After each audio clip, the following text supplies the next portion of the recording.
Assalamualaikum warahmatullahi wabarakatuh. Salam sang sejati.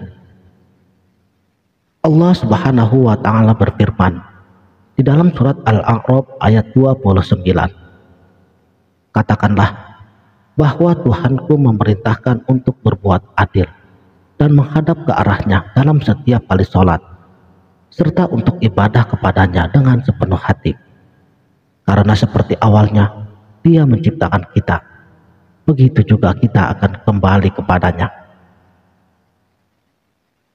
Meniadakan segala sesuatu yang bukan Tuhan, hidup dan kembalikan kepercayaan hanya kepada Tuhan saja, menerapkan keyakinan tauhid dan tidak berspekulasi tentang apapun juga, termasuk dengan diri kita sendiri. Selama ini kita mengira bahwa keberadaannya bersamaan dengan keberadaan diri kita, padahal yang sebenarnya keberadaan yang ada secara hakiki hanyalah Tuhan saja. Menerapkan keyakinan tauhid tidak perlu lagi kita berspekulasi, karena siapapun yang pada saat ini merasakan keberadaan dirinya, misalnya pada saat ini kamu sedang merasakan memiliki sesuatu, sebenarnya Tuhan sendirilah yang sedang merasakan demikian, karena hanya Dialah yang maha memiliki segala sesuatu. Tanpanya tidak akan ada sesuatu termasuk diri kita. Jangan ambil kesimpulan dulu, simak sampai selesai. Deklarasikan perang melawan dugaan tentang keberadaan diri kita dan Tuhan secara bersamaan dengan menerapkan keyakinan tauhid, sehingga terjadi kesaksian dan pengakuan bahwa yang kita rasakan la maujudu bihaqqi illallah, sehingga terjadi kesaksian dan pengakuan bahwa Dia merasakan keberadaannya, sebagaimana sabda baginda Rasulullah Shallallahu Alaihi Wasallam, Araftu Rabbi bi Rabbi, hanya Allah yang mengenal Allah. Selama wujud dirimu masih terlihat, selama itulah kamu tidak akan dapat mengenalnya, karena hanya Dia sendirilah yang mengenalnya. Tanda terjadinya kesaksian dan pengakuan tentang sifat-sifat Tuhan adalah adanya sifat-sifat tersebut, serta kesaksian dan pengakuan Tuhan yang merasakan keberadaannya. Tidak ada lagi perasaan bahwa kita merasa ada diri lagi, hanya merasakan keberadaan Tuhan saja, hanya esa. Qul huwallahu ahad. Setelah kita mencapai dan merasakan bahwa Tuhan merasakan keberadaannya, yang awal dan yang akhir, yang zahir dan yang batin, semua akan terbongkar dengan nyata dan terang. Zahiru Rabbi wal batinu abdi. Kezahiran Tuhan ada pada batin hambanya. Dan sabda baginda Nabi Muhammad Sallallahu Alaihi Wasallam, Ana Abu Arwah wa Adam Abu Bashar. Aku bapak daripada sekalian ruh, dan Adam bapak daripada sekalian jasad. Rahasia Tuhan, zat semata-mata, wal awalu wal akhiru. Nama Tuhan bagi zat Tuhan sendiri setelah diumumkan keberadaannya di seluruh alam ini adalah ketika terjadi keluarnya nafas. La haula wala quwwata illa billah, itu terjadi. Zat semata merupakan nama bagi zat Tuhan sebelum terbongkarnya kenyataan tentang Tuhan. Akulah perbendaharaan yang tersembunyi. Terbongkarnya pada saat nafas pertama masuk, ketika la maujudun, la hayyun, la alimun, la qadirun, la muridun, la basirun, la sami'un, la mutakallimun bil haqqi qati illallah, itu terjadi. Nama Tuhan yang benar, Al-Haq, merupakan kenyataan yang terjadi pada tempat pertemuan atau perhentian nafas, tidak masuk dan tidak juga keluar, sebagaimana pertemuan antara seorang hamba dengan Tuhannya. Tidak ada Tuhan dan tidak ada hamba lagi, karena yang ada hanya esa zat semata, hakul hak ta'ala.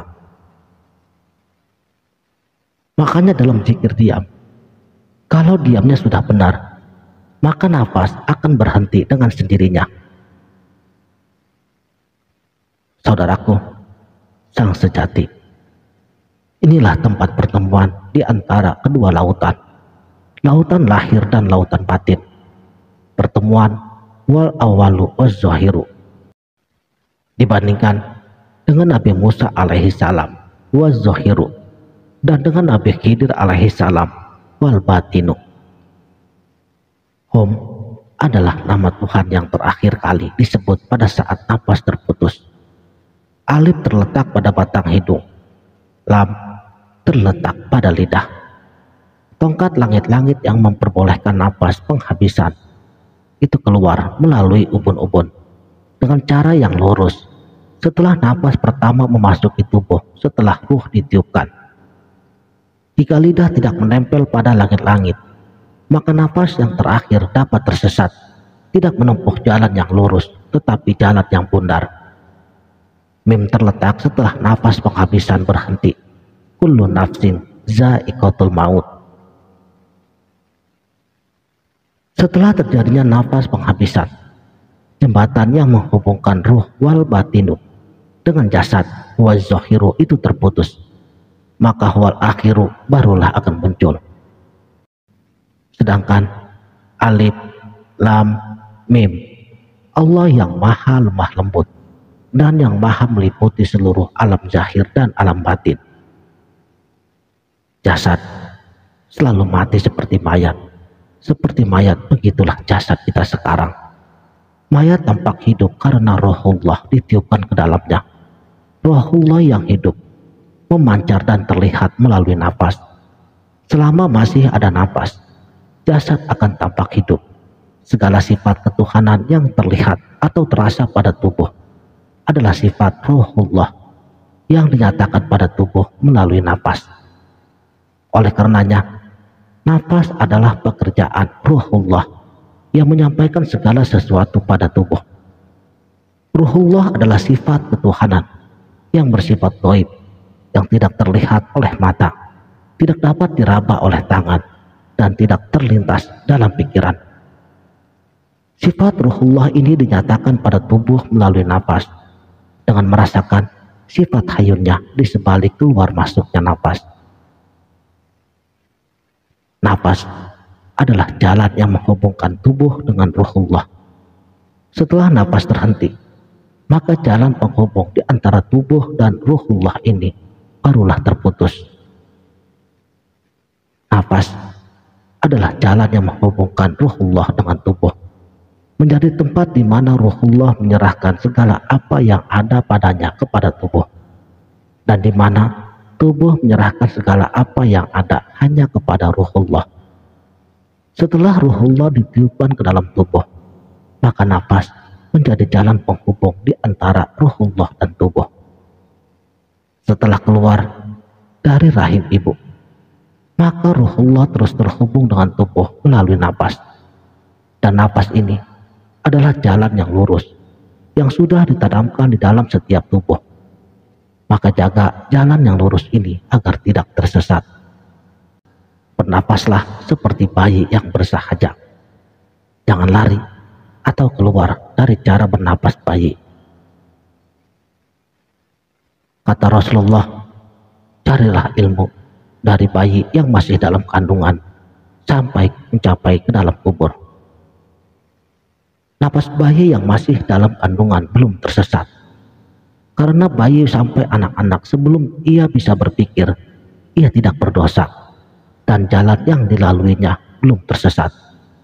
Napasnya selalu di atas jalan yang lurus, dan selalu terhubung kepada ruhullah, selanjutnya sampai kepada Allah Subhanahu wa Ta'ala.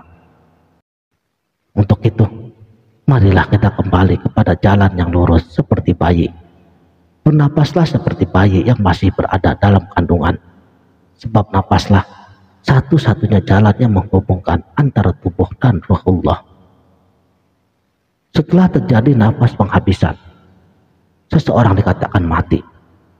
Dan nafas adalah jalan di mana ruhullah menyerahkan segala yang ada hanya kepada tubuh, dan tempat di mana tubuh menyerahkan segala yang ada kepada ruhullah. Jaga dengan baik jalan nafas ini agar tidak tersesat. Tersesatnya jalan pernapasan kita, maka akan tersesatlah jalan untuk kembali kepada asalnya diri kita, yaitu kepada Allah Subhanahu wa Ta'ala. Daripada Allah kita datang, dan kepada Allah juga kita akan dikembalikan. Sekianlah, terima kasih telah menonton. Sampai jumpa di video selanjutnya. Wabillahi taufik wal hidayah. Wassalamualaikum warahmatullahi wabarakatuh.